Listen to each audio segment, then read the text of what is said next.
I'd like to go ahead and welcome and turn the program over to Dan to share a story of the Packard family legacy. All right. I think I'll use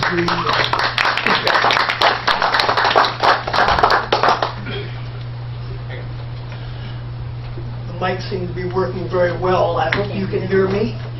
I have a question to ask the audience. How many of you have been to the Packard Museum? You can take that mic off and hold it.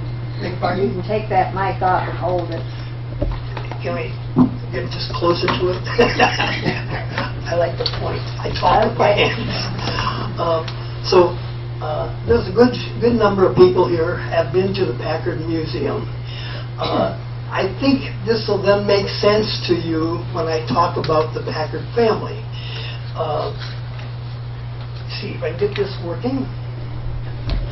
We talk about James Ward Packard and W.D. Packard, and they are the Packard brothers. That one was W.D. was the very business-minded Packard, and James Ward Packard was the creative, inventive Packard. But they couldn't be successful without their father. Their father was a big influence on them. This is Warren Packard, and he came to Warren about 1849. He, as about 18 years old, he worked at a relative's hardware store. He couldn't pay, and he was staying at their home. He didn't have any money to pay room and board, so he kind of lessened the load on that family by working in the hardware store and doing chores around the house. He was still a senior in high school at that time, and he graduated from the Warren Public High School. He became quite an entrepreneur. He had hardware stores, lumber yards, hotels, iron mills, rolling mills, and many other manufacturing companies. I like to point out when he was a young kid working in the hardware store, it kind of showed his ability to save. Every Saturday he would take a wagon to Niles and go to the iron mill and buy iron products for the hardware store.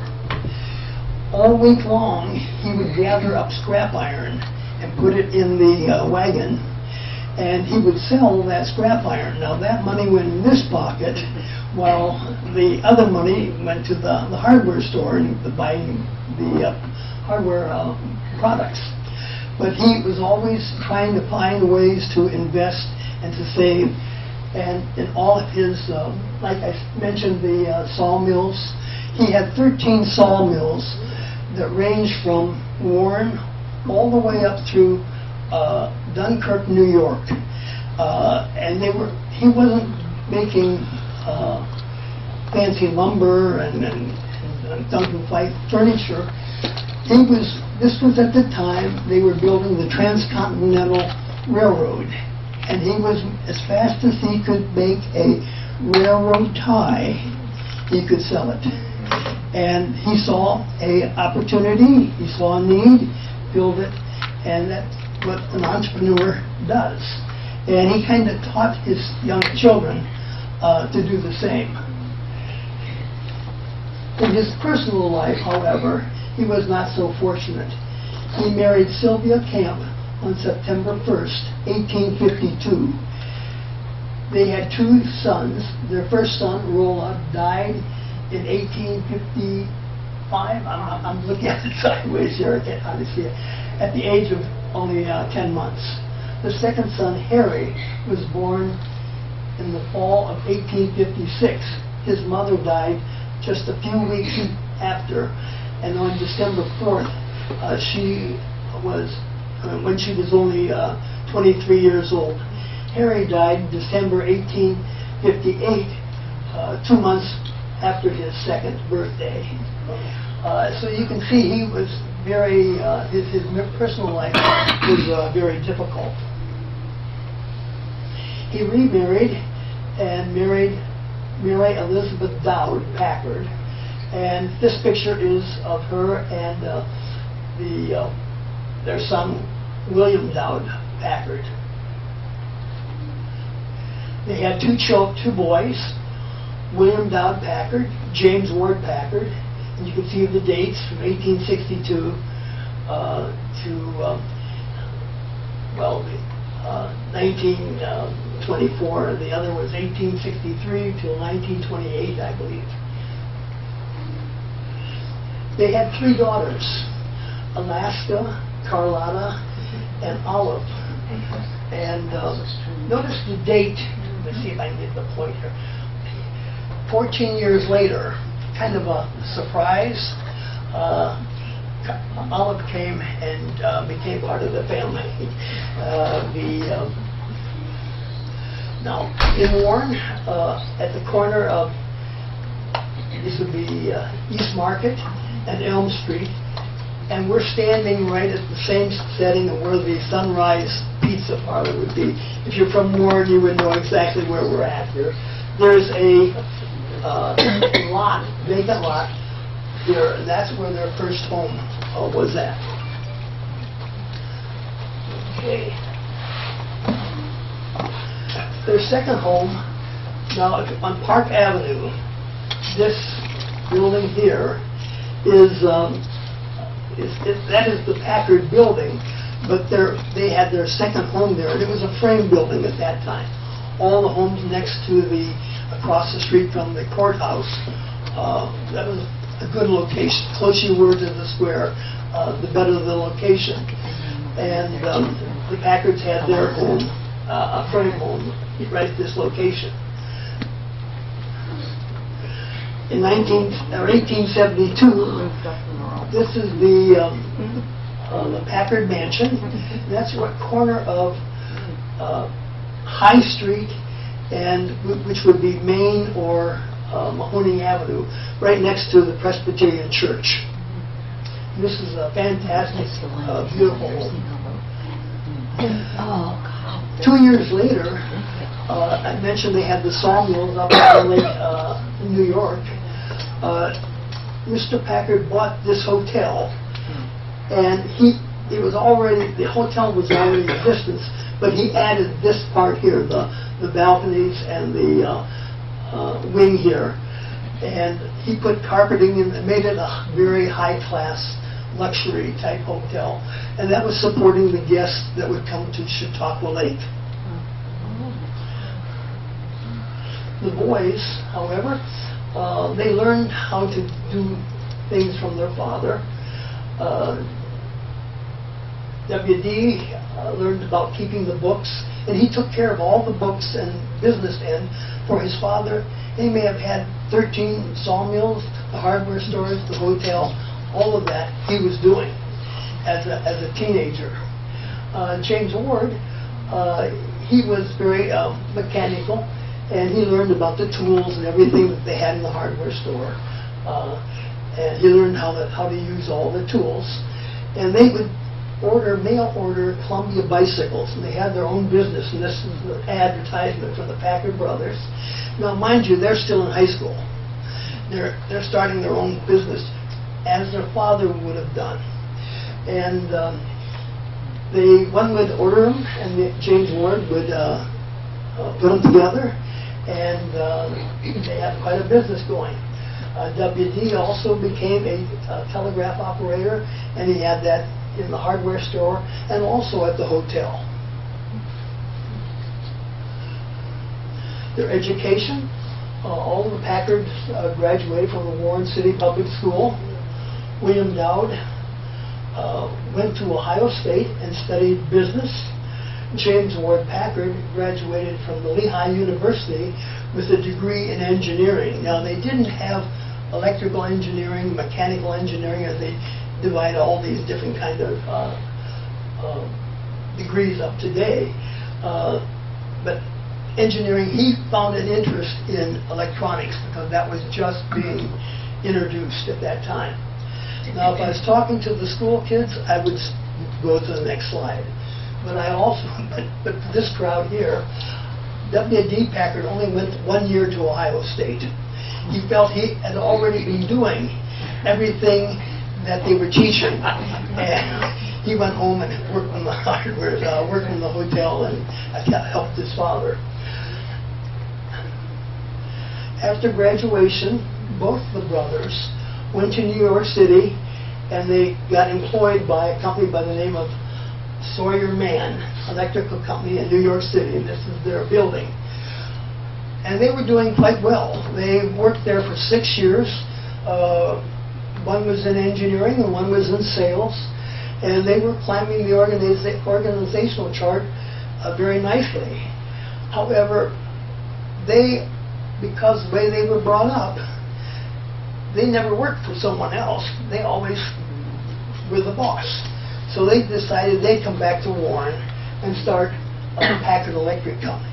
And this is the Packard Electric Company.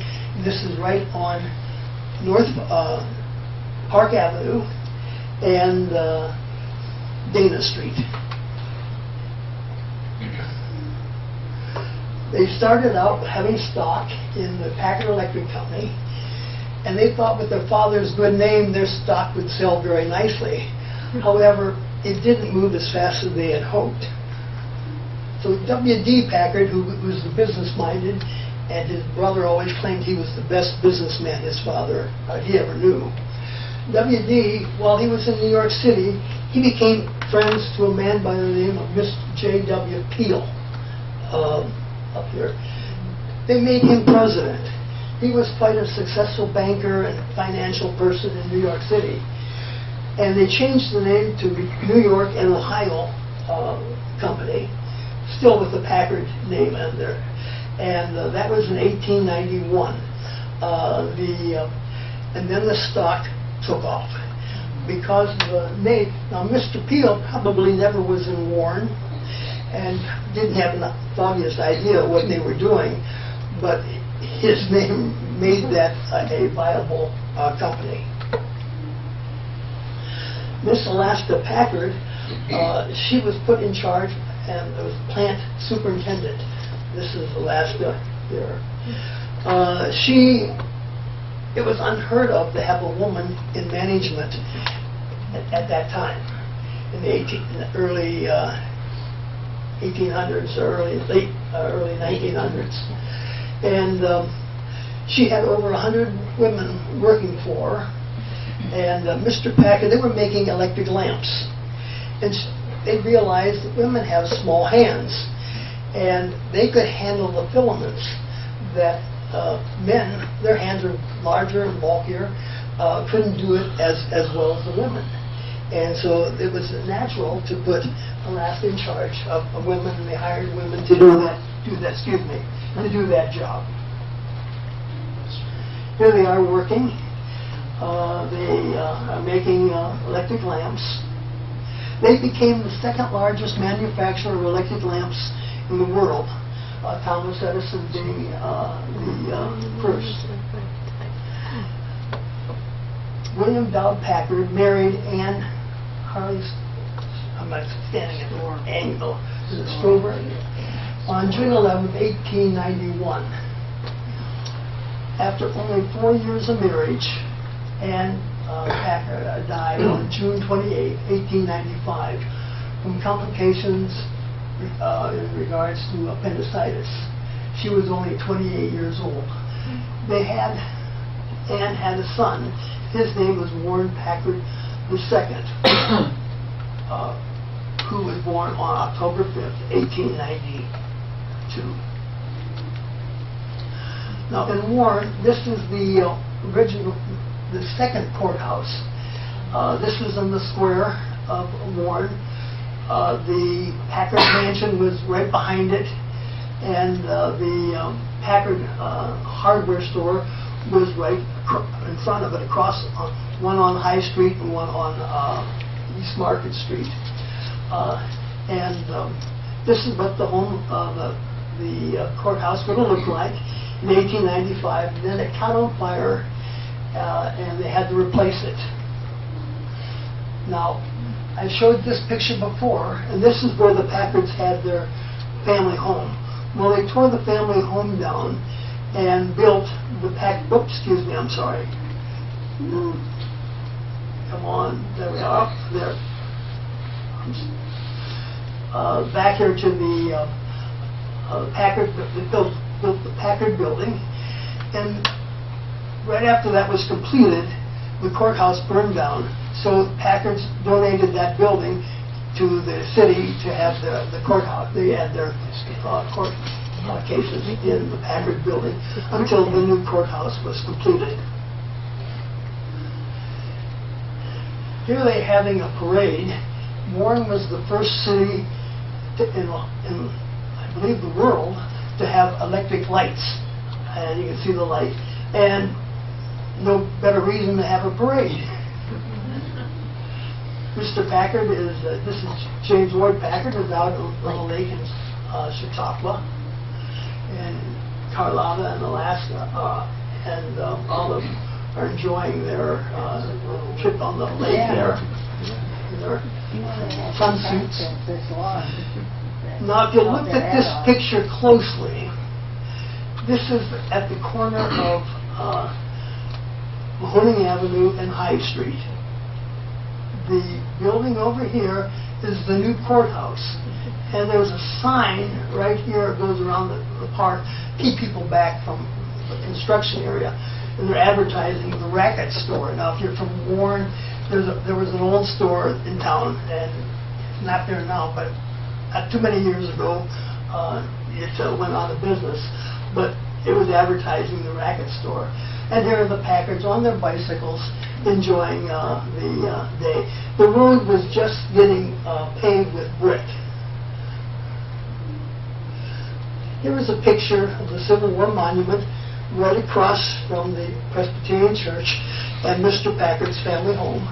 And James Ward took this picture, and he was really impressed with what he was seeing is this Winton automobile. This was in 1897. Well, he had to have one. And you just couldn't go and buy a Winton automobile, walk in and buy it. You had to order it. And so he had enough time to tell everybody he was buying this wonderful car.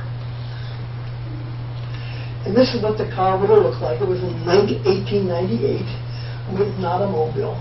Mr. Packard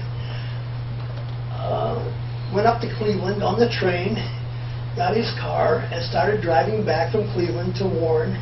Expected to be back in Warren around 4 o'clock in the afternoon. And half the town was waiting at the city limits to welcome Mr. Packard and his new automobile. Most had never seen an automobile at the time. However, it didn't go as planned. The car kept breaking down, and at 11 o'clock that night he was towed into Warren by a horse. Oh, no. This man here, his name is George Weiss. George Weiss also bought a Winton automobile and was having similar problems. They would toss back and forth. And Mr. Packard finally got enough. And he went to Mr. Winton and said, you know, if you wanted to have a real good car, you should do this and this. Well, Mr. Winton felt he already had a darn good car and told Mr. Packard to go build his own if he thought he could build a better one. George Weiss heard about this conversation and told Mr. Packard if he did build a car and he liked what he saw, he would invest money in the Packard automobile. So this is the painting. They mentioned I did a picture for downtown Warren for the first Packard car show. And this shows the courthouse. And this is the Packard family home, the Presbyterian Church, the Packard brothers here. Is that in focus? Yeah. Not really. It just seems, Not. the more I'm standing, it doesn't look right. And this is George Weiss here, and that's the bag of money. And he came to see the car, and he liked what he saw, and he did invest in the car company. Now, the man here, his name is William Hatcher, and every time they had a problem with the Winton, they would send William Hatcher down to come and help get it going. So Mr. Packard hired Mr. Hatcher as the first employee to help build his automobile. So when we had the first car show in 1999, 100th anniversary, I was telling that story, and a woman comes up to me and she's got a tear in her eye, and she says, "That's my grandpa." She says, "I didn't think anybody'd be talking about William Hatcher," but she knew that he was involved with the very first Packard, and she came from Seattle, Washington to see this. She went out and came back with a woman in a wheelchair, and it was his daughter. And his daughter looked at this, she says, "I believe he was taller than that." You can't get away. I mean, there's always someone. Now, so this is, I think, at this point in time, it was when the town was at its peak. The road was just put in that year. The courthouse was just built that year, the year before. The trees are all brand new. These are elm trees. Of course, they all have died now. There's all kinds of trees. And this was the first Packard. Like I said, they came out and showed it.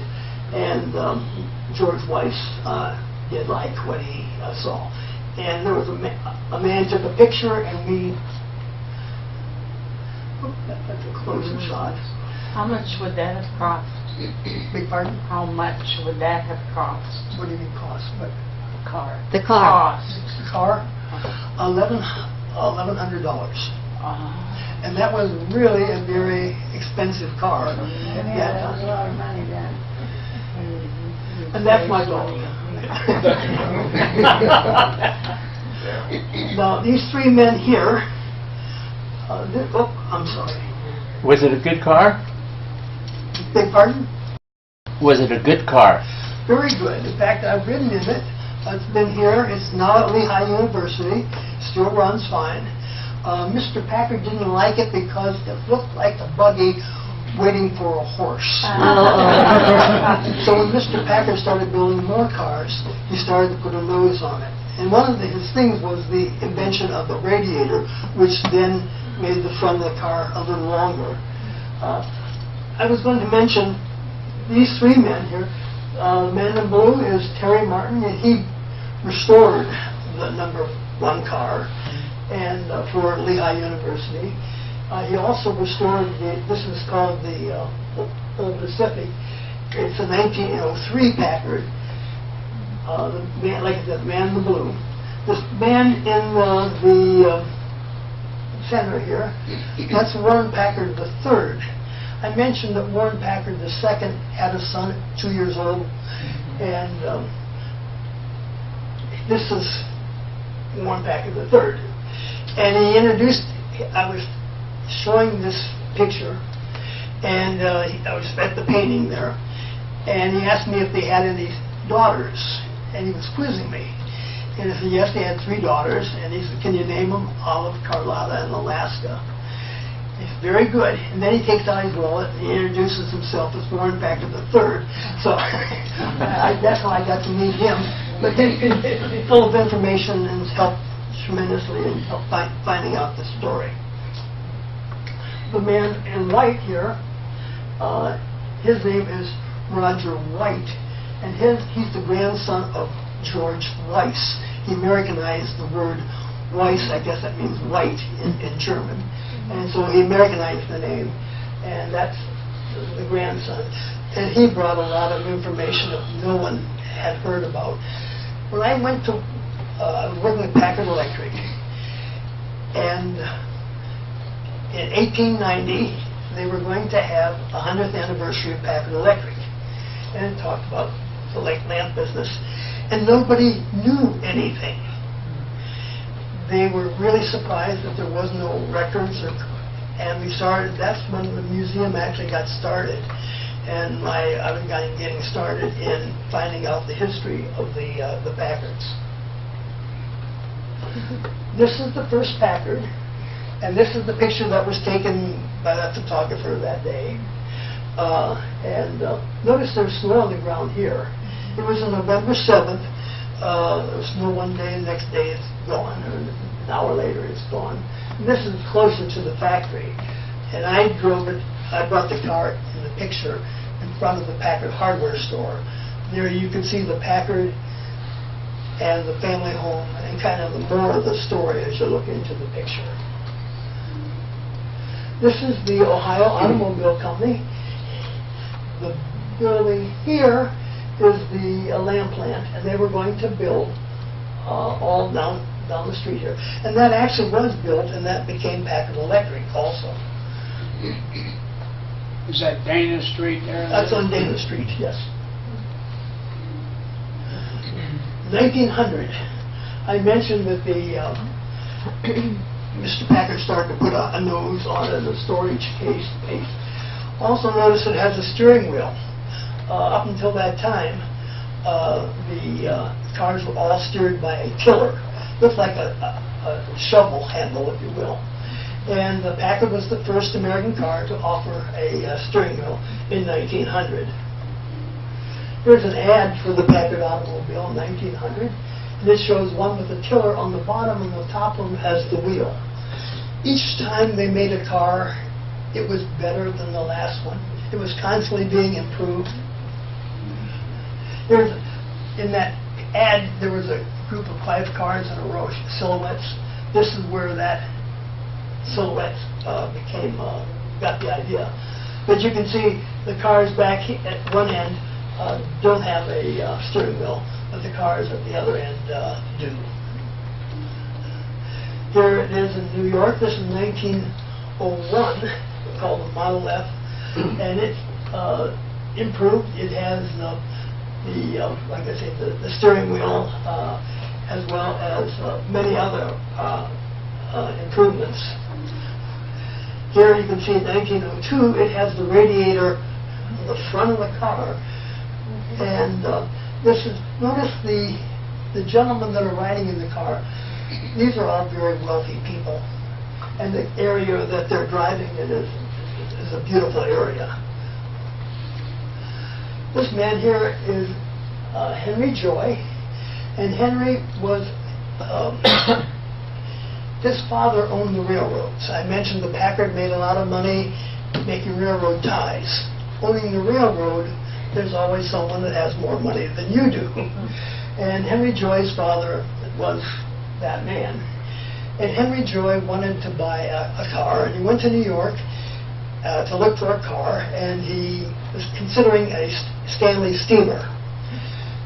Being in the railroads, the trains ran off steam, and that seemed like a natural thing to him. Well, he was on a test ride, and the gauges blew up in his face. Scared him. And right across the street was a Packard dealership. And there were 2 Packards parked on the street in front. He walks in, he says, "I have one question to ask." He says, does this car start easy? Now that was the problem with the Stanley steamer.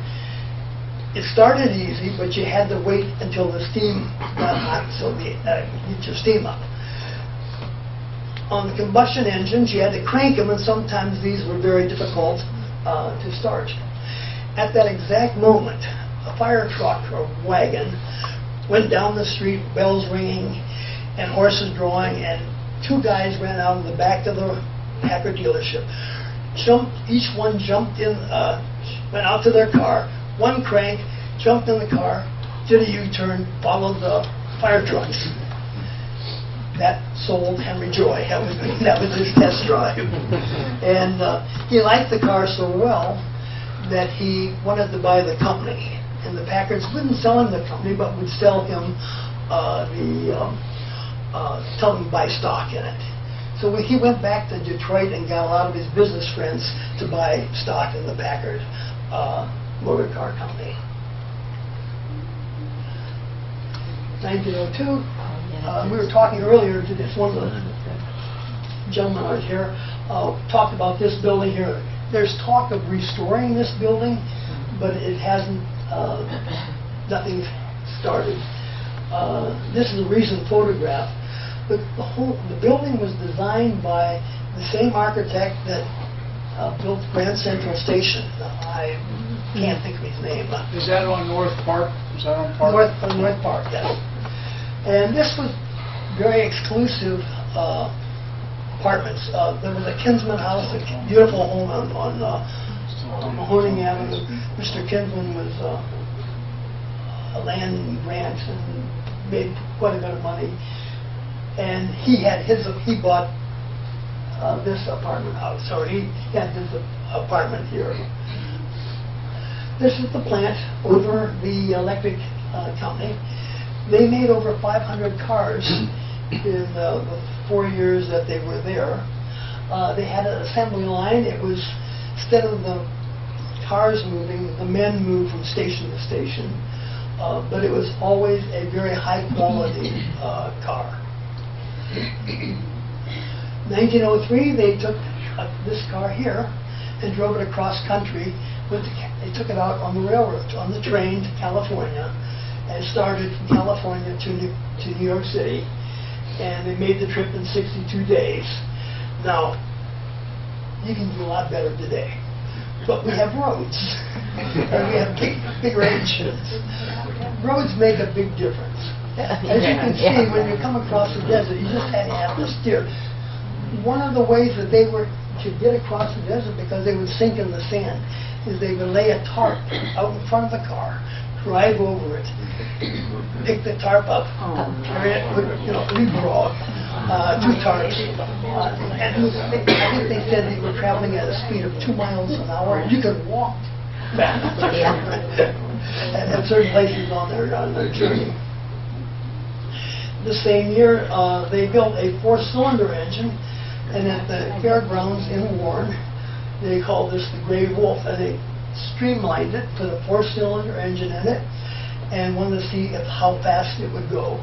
And it broke the land speed record of 60 miles per hour. Now that doesn't sound like much, but at that time, everybody knew that if you went 60 miles an hour, your blood would boil. So they managed to get through that. This is at the location where the Packard plant was, and this is the GE building. Thomas Edison, when Packard was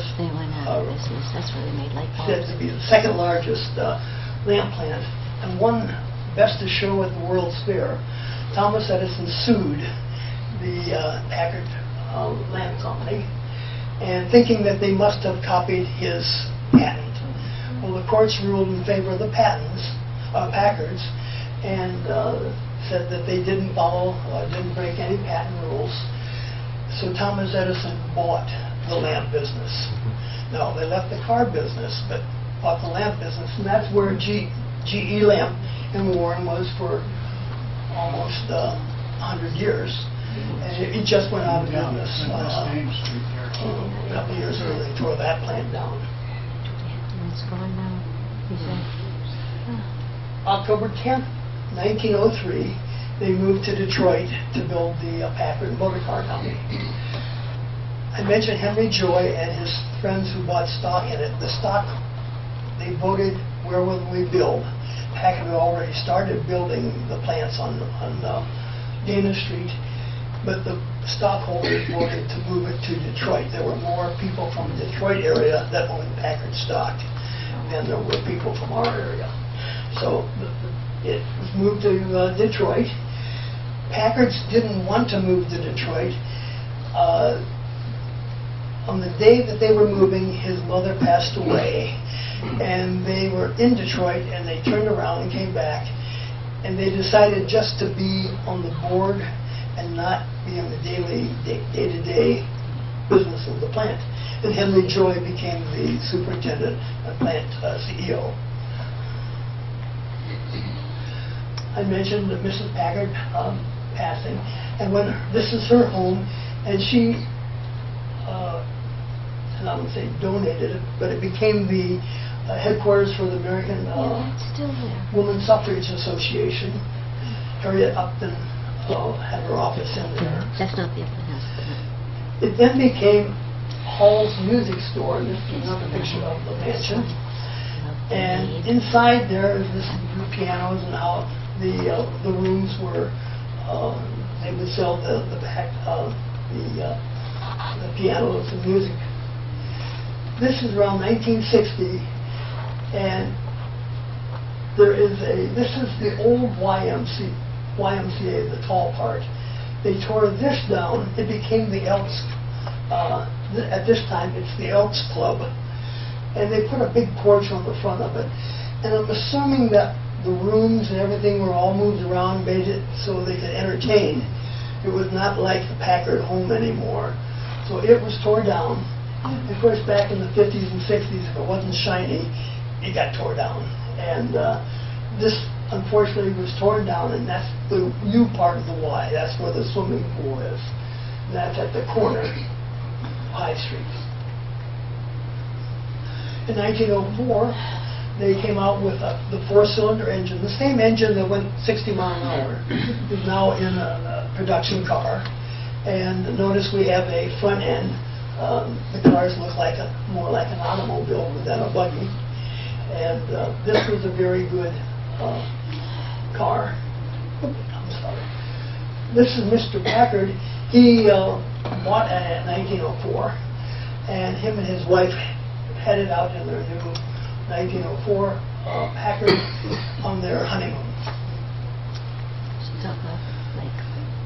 He also bought his wife electric car. There were more electric cars back in the early 1900s, up until around 1912, when the key start or electric start was introduced. Then all the gas cars went to electric start, and the electric cars almost went out of business. By 1916, there weren't any electric cars. Oh, I'm sorry. This WD built this river court home on Mahoning Avenue, and that is now torn down. There is this one column is still there, but across the street is their new home, and that was their winter home, if you will. In 1907, I only show this for one reason. The radiator on the Packard, that became a symbol of their identity. And you can see here in 1907, it had the Packard-shaped radiator. James Ward Packard bought this home for his wife just after they got married. I thought it was interesting that Mrs. Packard didn't like this home because it was too close to the street and those cars made so much noise. I think that would sound like ka-ching. But no, it was noise. There's the home up on Lake Chautauqua. They had two cottages, and they enjoyed the Lake Chautauqua. This is one of those cottages. They moved both cottages up the hill to make room for their mansion. And this is how it looks like today. And the other one is here. Quite a haul up, quite a hilly climb. And but the homes moved very nicely. I guess they didn't have all the electrical wiring and built in at that time, and they were able to move it. And that's so they could build this mansion here up on the hill that overlooks Lake Chautauqua. It's a beautiful view. And another view of the home in 1912. This is their garden in the back. Mrs. Packard loved flowers. This is 1913. Now we have a six-cylinder car. It's electric start. And there's no, I mean, you have a crank, but that's only for emergencies. You can start it with a key. The steering wheel now is on the left-hand side. Technology was moving quite fast. This is a six-cylinder from the 4 to the 6. And beautiful car. The steering wheel moved, Henry Ford moved it in 1909. And the thinking was you should keep your eye on the edge of the road. As more and more cars were on the road, now you want to keep your eye on oncoming cars. So, depending on, it didn't happen overnight, didn't all change. The Packard changed in 1911, 1912, and they felt to watch on the left-hand side. The Pierce Arrow, which was another big name car at that time, it didn't change over until 1927. Apparently, people who were buying the Pierce Arrow lived maybe in rural areas, and they wanted to keep their eye on the edge of the road. But I thought that was interesting. The government didn't jump in and say, you have to do it by Thursday. This is the mansion up in Chautauqua that W.D. built, and it's a beautiful, beautiful home. This is the back of it, and that all those windows overlook the lake. That's right. That's in the Chautauqua grounds. And this is Mr. Packard and his wife, and Warren Packard III. This is his second wife. I show this picture for one reason. Alvin McCulley, I thought he pretty tall guy with a Stetson hat, looks like. No, he's only 5. Oh, I'm sorry. Oh, come on. Supposed to be backing up. Oh, there it is. There. He's only 5'6". Mr. Packard's 5'2". Mr. Packard was very short in stature, very shy. Now his brother was a little taller and wasn't shy at all. He was quite the salesman. The two of them worked perfectly together. Mr. Packard bought a motorcycle, Harley Davidson from Augie Toombs. Toombs is still in business in Warren today. And he got a block away and he dumped the bike because his feet couldn't get to the ground. Came back to Augie and told him to go fetch the bike and call Harley Davidson and have them build him a bike more to his stature. Harley wouldn't do it at any cost. And this is when Mr. Packard is at his peak of wealth. And a company by the name of Royal Enfield built this low bike for him. Now people ask, every fall we have or winter, we have a motorcycle show in conjunction with our cars. People, why are you showing motorcycles at the Packard Museum? Well, I said, well, Mr. Packard had the first lowboy. I think he would like to see bikes at his museum. Again, this is 1916. Now they have a twin 12-cylinder engine. It's a twin 6. And again, it shows that the Packards were being bought by the very wealthy and upper class, if you will. These are beautiful homes. I think that's in Cleveland. 1917, the First World War broke out, and Packard was making trucks for the military, and also all of the freight cars. The merchants couldn't ship their goods to the market by freight car anymore. The government had all those taken in. And so Packard advertised, save a freight car for Uncle Sam by buying a truck. This is the Packard home in Warren. This would be their winter home. This is on Mahoning Avenue. The one you saw first in Chautauqua grounds, that beautiful mansion. This is very similar. Same floor plan. Mr. Packard was going blind, and he wanted to build so he could find his way around a similar home, and he built this home here. One cost $150,000, the first one. This one cost $75,000. It didn't have all the fine material.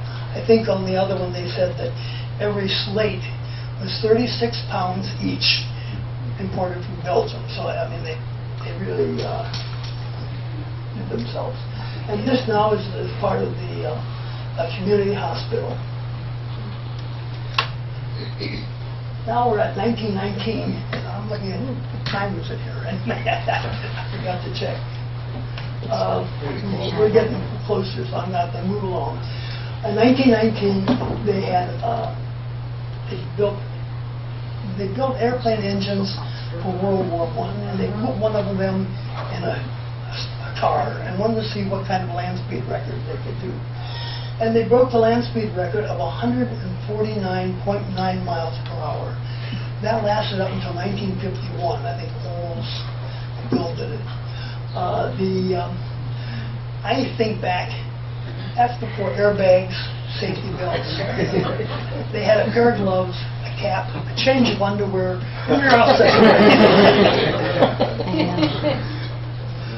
Here's something I thought was quite interesting. The women in the Packards all did very well also. Alaska Packard became the first female FBI agent in our country. Mr. Packard had made this very complicated watch, and I think it cost $16,000 to build. It took 6 years to make it. Mr. Packard was dying from cancer, and he was in the Cleveland Clinic for almost a year, and he would get the blueprints and check over as they were building this watch. Just before he passed away, the watch was finished, and they gave it to him. The first thing he did was take it apart, because this was the example of the best engineering, the top. This is what he admired in anything, and wanted to see that. That was his life, and he tore it apart, put it back together again, and worked fine. I believe it sold for $1 million about 10 years or 15 years ago. It has sold since then, and they don't know where it's at. The company that paid $1 million for it was the company that made it, Philips, and the Swiss company, and they sold it, and I think some sheik or something has it, and they won't tell where it's at. But it's the second most complicated watch in the world. This is Mr. Packard's winter home, 1927. That's in Warren on Oak Knoll. Unfortunately, that's kind of getting run down. This again is the 1903 Packard at that home, which is coming out through the gate. The driveway was so narrow that the chauffeur that Mrs. Packard had, he had to back into the neighbor's driveway and then get a straight shot into this. On the Packard, they had 3 different foot ornaments. The first one was, First is called Odonis, and that's a boy with his feet in the water. And that cost $35 option. Very few Packards had that on it. But that was the most expensive. They had another style called the Goddess of Speed. And I like to point out on this picture here, the signature radiator, and even the lights had that signature shape. These cars were beautifully made. As you can see, look how long. These were comparable to the Rolls-Royce. We had people here from England at the 100th Packard car show. Look how long that in the front. And notice the shape of the radiator. This is where the radiator goes. It still has the Packard shape. It followed a theme all the way through. Beautifully designed. Now the third one was the Swan or Cormorant, and it was on the family crest. That was the bird that was on the family crest, and they used that for a hood ornament. You can see here again. Beautiful cars.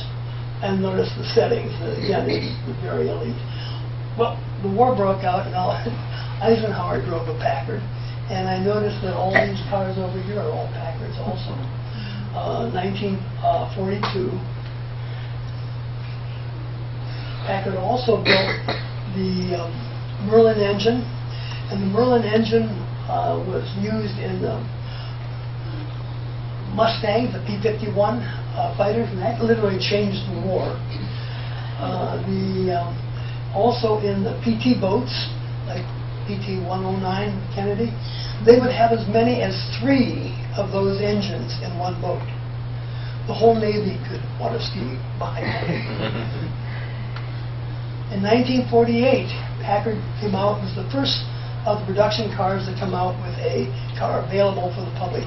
Cars were you couldn't buy a car during the war years, and there were very few. And Packard came out with an assembly line and produced their highest, they sold the most cars they had ever sold that year. 1949, Cadillac came out, and they had a new style. Packard's now looks like a bathtub. It didn't sell very well at all. Now that the General Motors car, the new style came out. Packard built a new plant, and they were going to build twice as many cars. And now the plant, they couldn't keep, only had about half of that plant in production. 1953, Packard came out with a sporty model, and Cadillac came out with a sporty model. And Packard was always a day late, a dollar short. And their sales represented that. By 1956, this is the last of the full-size Packard. Everything is in it. It's like the spaghetti sauce.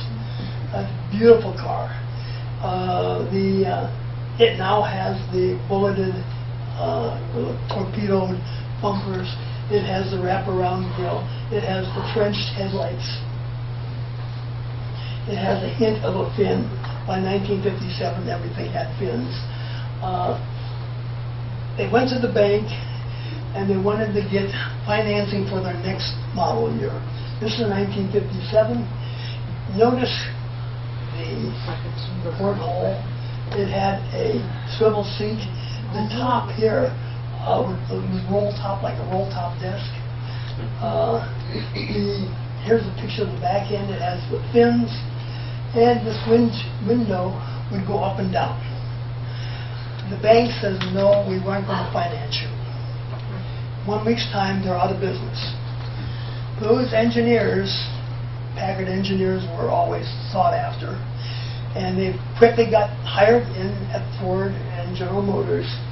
And like the Mercury, the Ford Thunderbird, you can see all of these features got to use them, but on a different car than the Packard. So the Packard was out of business. It went to Studebaker, made a 1 or 2 years production. It was a Studebaker with all the options, and they called it a Packard. And people looked at it and said, it's just a Studebaker with all the options. And it didn't sell that well. And so Packard name was gone. However, Packard Electric Company at that time was really, Packard Electric was doing fantastic. We had over 14,000 people working at Packard and at that time, and really booming. Packard's donated Packard Park. This is the Japanese garden. Packard Pool was donated by the Packard, W.D. Packard, and we also donated the Packard Music Hall, and made money for the Packard. Set a trust up that would fund the Packard Band, and they put on a concert about twice a month for free to the public. Fantastic. It really is a beautiful, wonderful thing. They donated double the size of the library. Packard had a suit of armor, their family clock. He donated a fire truck to Lakewood, and I often thought it was funny. He donated a Ford fire truck. Well, I mentioned that as I was talking to a group of people from Lakewood, and they quickly raised their hand and said, that's because Ford offered the chemical system for fighting fires. This was the best technology at the time. and Packard bought the best, even though it wasn't a Packard. When Mr. Packard passed away, this is his burial site, and his wife is buried there also. This is Mrs. Gilmer's family plot, and then she moved right next to her family. This is the Packard plot. Now, there are people missing. The girls, one is married with her mother. Mrs. Packard, the mother of the kids that we talked about, the WD and Alaska and all, she didn't want to be buried next to Mr. Packard's first wife. So she was buried in Lordstown. And Alaska was buried with her. I think Carlotta was buried in Cleveland. Is this Olive? There's one. I'm not sure who's. And this is Warren Packard, the third, the second, and there's the second. Second at the bottom right there. Anyway, the second and the Warren Packard the third, and then his sister was from England, and she was then brought, her ashes were brought back here so she could be buried in the plot also. This is where they're buried in, Mrs. Packard is buried in the cemetery in Lordstown Village, and Alaska is also buried there with her. Mr. Packard donated $1 million to build the engineering building at Lehigh University, and he donated the first Packard to them. While he was, I believe this is like the second day before he passed away, they needed $200,000 more. And, okay, he wrote a check for that also. But this is their building. This is what is said about the Packards. This was said by Hugh Ferry. He was the Packard Motor Car Company president at the time. This is in 1948, 49, I believe, when the Packards were having their 50th anniversary. Their father assumed, let's see if I can move over here.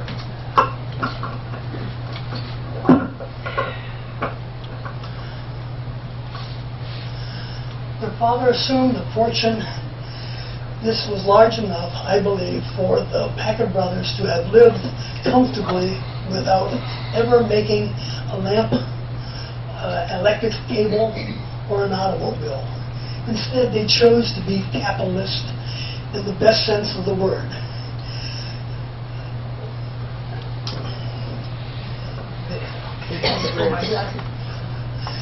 They risked their fortune and invested their great energy in doing projects that created opportunities for thousands of persons. They built facilities, schools, and hospitals, factories. They helped change for the better the face and the map, not only of Warren, but Detroit, also of America and the world. All honor to the Packard brothers, as we shall not soon see their likes again. I think that this pretty much says the kind of characters that the Packards really were. And they did affect my life, and we all appreciate what they have done. That brings me to the end of my talk. I hope I didn't go too long. That was very interesting. It's been a pleasure. Anybody have any questions? Well, I hope to see you at the Packard Museum, and it's always changing. If I go down there, I'll have to look around and see what I'm going to be talking about, but it's real pleasure to be there.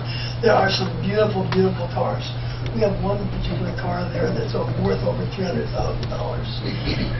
And every car has a story, and it's been a pleasure being involved with the Packards. What are your hours and how much does it cost to get I can answer some of that. The hours are from Tuesday through Sunday, from noon to 5. And from, as far as the cost goes, they're closed on Monday. The cost, I believe, is $8, maybe $5 for seniors. I'm not exactly sure. I'm a lifetime member. That's the best way to do it. You just walk in. But yeah, tomorrow morning I'm giving, or tomorrow afternoon I'm giving a group of school kids a tour.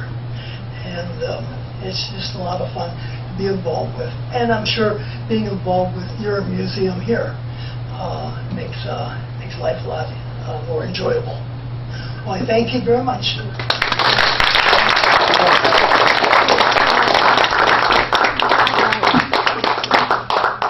All right, thank you very much for coming, and feel free to socialize, ask Dan any questions afterwards personally, and we'll have refreshments set up here in a moment. That's what Thank you. Mrs. Coleman worked too. Oh, she works at the bus company.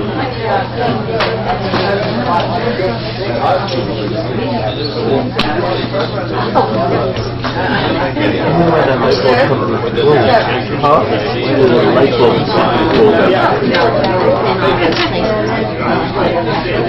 started making your light bulb. Gee, light bulb, yeah, them ones are really No, there's an association. At the ship Well, that's a ball.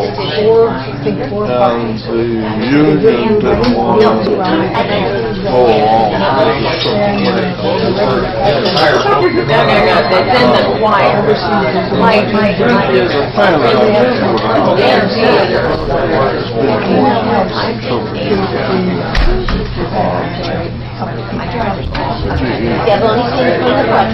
They have plants all over. So other plants kept going. Really extensive. Several of them. I'll give you A lot of history around this place.